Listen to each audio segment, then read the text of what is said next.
Timnas harus menang dalam laga melawan Arab Saudi besok jika ingin tetap menjaga asa lolos ke Piala Dunia 2026 masih terbuka. Apa yang wajib diwaspadai dalam pertandingan itu? Kami akan bahas bersama pengamat sepak bola, Bung Wisli Hutagalung. Bung Wisli, apa kabar?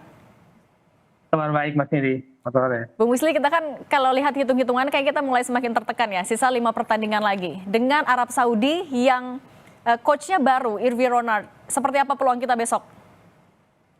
Saya melihat Arab Saudi ketika menghadapi Australia muncul rasa khawatir nih Mbak Cindy bahwa Arab Saudi di tangan Hervé Renard kembali ke bentuk menjelang menuju bentuk terbaiknya ya ketika mereka pernah tampil memukau di Piala Dunia kemarin bahkan mengalahkan Argentina. Jadi kehadiran Renard yang sudah 4 tahun sebelumnya mengelola timnas Arab Saudi sebelum dia pindah ke timnas putri Prancis ini sebuah kerugian bagi kita sebenarnya. Saya melihat di era Mancini masih ada uji coba ya coba-cobalah permainan bentuk Arab Saudi dibandingkan yang Renard yang sudah bisa pakem, dia sudah mendarah daging di timnas Arab Saudi. Nah, kalau soal kita sendiri nih, kalau kan ada kansnya Eliano Reinhardt yang masih ada duduk di bangku cadangan, belum dimainkan. Kalau kansnya untuk melawan Arab Saudi, seperti apa besok?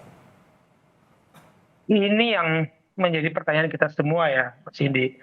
Kabarnya Eliano yang minta itu STY, tapi kemudian STY juga yang mengatakan bahwa Eliano belum bisa mengikuti standar yang diinginkan.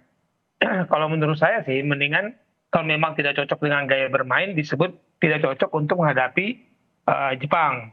Tapi kan kemarin situasi ini kan banyak bisik-bisik keributan terjadi di internal PSSI ketika kita menghadapi Cina dengan dicoretnya Eliano. Dan Miss juga menghadapi situasi tidak menyenangkan dengan tidak kejelasan Eliano dicoret. Jadi ini situasi ini harus diperjelas sih. Benarkah Eliano itu bukan pilihan STY dan tidak cocok untuk main?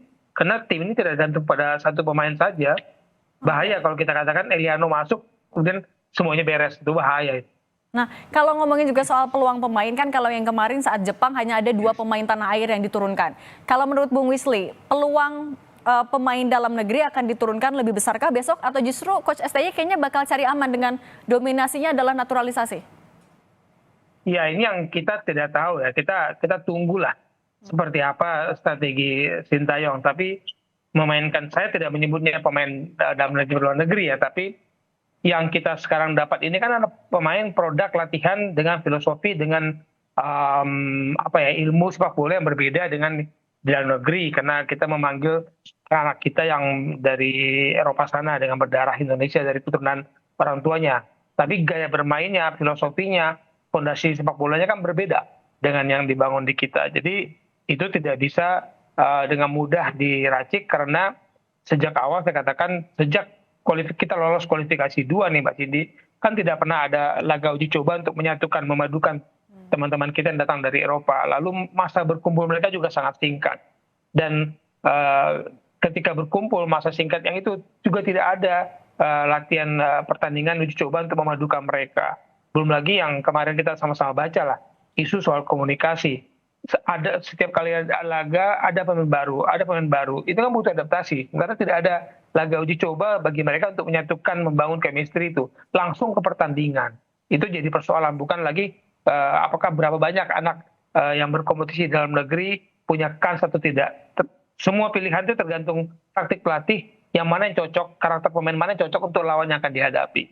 Oke, artinya sebenarnya chemistry-nya itu juga harus dibangun, tapi kayaknya belum cukup waktu. Nah, Ketum PSSI juga kan menyebut kalau setelah laga Arab Saudi akan ada evaluasi besar-besaran. Menurut Anda, evaluasinya akan seperti apa? Atau apa yang harus dievaluasi? Saya terus terang, Mbak Cindy, ini menarik bagi saya pemilihan kata-kata Pak Ketum ya. Dia mengolah kata, mencoba membangun asa, tapi dia memberikan tanda tanya. Saya memakai kata itu. Tanda tanyanya adalah kalau ketika menghadapi Arab situasinya tidak sesuai dengan diinginkan, kita masih terpuruk di peringkat ke bawah, peringkat ke-6, sementara Cina yang tadinya kita anggap akan ada di bawah kita sudah punya 2 kemenangan. Repot memang ini, nanti bulan Maret bisa-bisa kita ada perubahan yang mengejutkan bagi kita ketika timnas bermain lagi bulan Maret ya, 2 pertandingan kualifikasi. Oke, kita lihat besok berarti ya, tapi tentu asa harapan tidak boleh pupus. kita semakin tertekan, tapi kita harus tetap semangat. Terima kasih Bung Wisli sudah berbagi dengan kami. Sehat selalu. Sama-sama, Mas Edi. Kompas Petang akan kembali dengan